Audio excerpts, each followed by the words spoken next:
Pasti banyak dari kita yang deg-degan ya liatin grafik harga emas beberapa hari ini. Aset yang katanya paling aman, kok tiba-tiba terjun bebas gini? Nah, ini yang bikin galau. Apakah ini momen diskon besar yang harus kita serbu?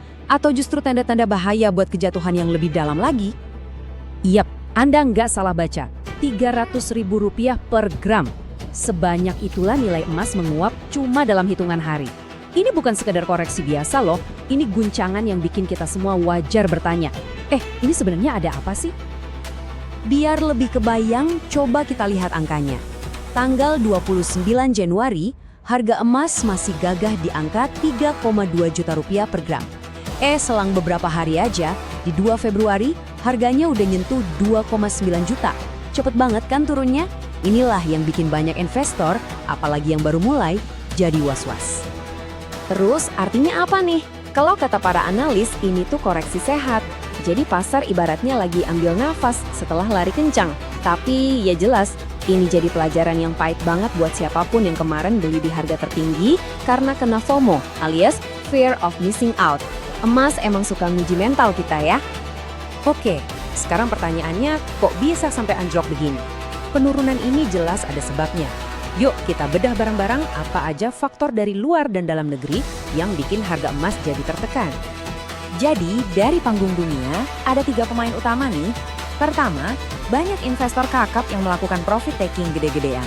Istilahnya mereka panen untung. Kedua, pas ekonomi global kelihatannya membaik, duit investor pindah ke aset yang lebih berisiko kayak saham. Dan yang ketiga, ada sinyal dari bank sentral mau naikin suku bunga yang bikin aset tanpa bunga seperti emas jadi kurang seksi. Nah, ada analogi yang pas banget buat ngejelasin situasi ini. Emas itu kayak payung. Waktu badai ekonomi datang, semua orang rebutan cari emas buat berlindung. Tapi, begitu cuaca kelihatan cerah, ya payungnya disimpan lagi. Itulah yang lagi terjadi sekarang, minat investor lagi bergeser.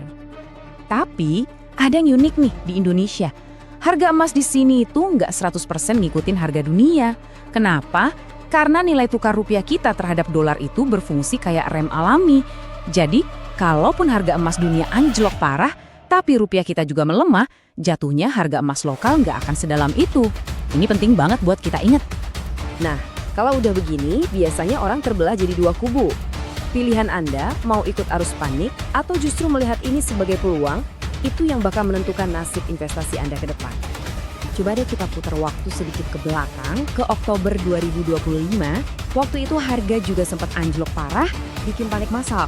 Banyak yang bilang, wah emas udah habis masanya. Tapi apa yang terjadi? Gak lama kemudian, emas justru mental balik bahkan lebih tinggi dari sebelumnya.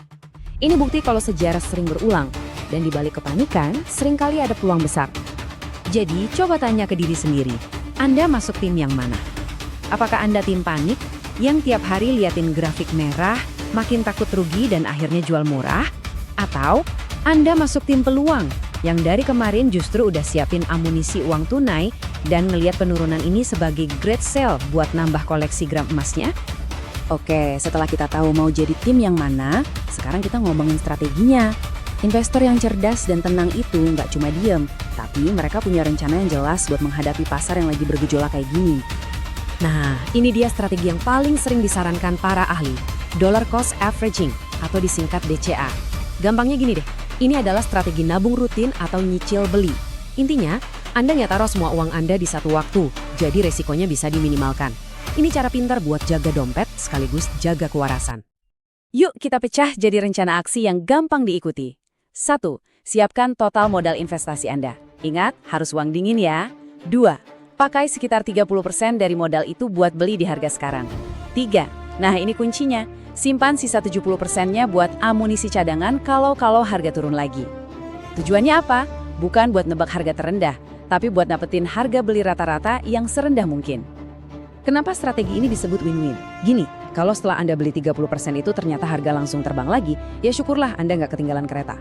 Tapi sebaliknya, kalau ternyata harga masih turun lagi, Anda justru bisa senyum karena masih punya banyak amunisi buat borong di harga yang lebih murah. Jadi dompet aman, pikiran pun tenang. Di tengah hiruk pikuk, liatin angka naik turun tiap hari, kita sering lupa tujuan awal. Yuk kita mundur selangkah, tarik nafas, dan ingat lagi, kenapa sih kita investasi di emas? Ini adalah kebenaran yang harus kita pegang erat-erat. Mau harganya 2 juta atau 4 juta, 1 gram emas di tangan Anda ya tetap 1 gram emas. Yang naik turun itu nilai uang kertas kita, bukan nilai emasnya. Ingat, emas itu aset fisik yang udah teruji ribuan tahun, gak bisa dicetak seenaknya kayak uang. Coba bayangkan gini deh, emas itu bukan pelari sprint yang tujuannya menang cepat. Anggap emas itu pelari maraton. Dia mungkin melambat pas ada tanjakan, tapi dia dirancang buat kuat lari di lintasan yang sangat panjang, yaitu melawan inflasi. Nah, penurunan harga saat ini, anggap aja itu tanjakan di tengah perlombaan. Coba sekarang tanya lagi ke diri sendiri. Dulu beli emas buat apa sih? Buat dana pendidikan anak 10 tahun lagi, buat DP rumah impian, atau buat dana pensiun? Kalau tujuan jangka panjang Anda itu semua masih sama, ya sebetulnya nggak ada alasan buat panik. Harga hari ini cuma kerikil kecil di perjalanan finansial Anda yang masih panjang. Pada akhirnya, ini kan pertanyaan utamanya. Apakah 2,9 juta ini udah harga paling bawah, atau masih bisa turun lagi? Jujur, gak ada satu orang pun di dunia ini yang tahu pasti jawabannya. Tapi yang terpenting adalah, dengan strategi yang tepat, Anda gak perlu jadi peramal. Anda siap menghadapi skenario apapun, mau harga naik atau turun. Kendali sepenuhnya ada di tangan Anda.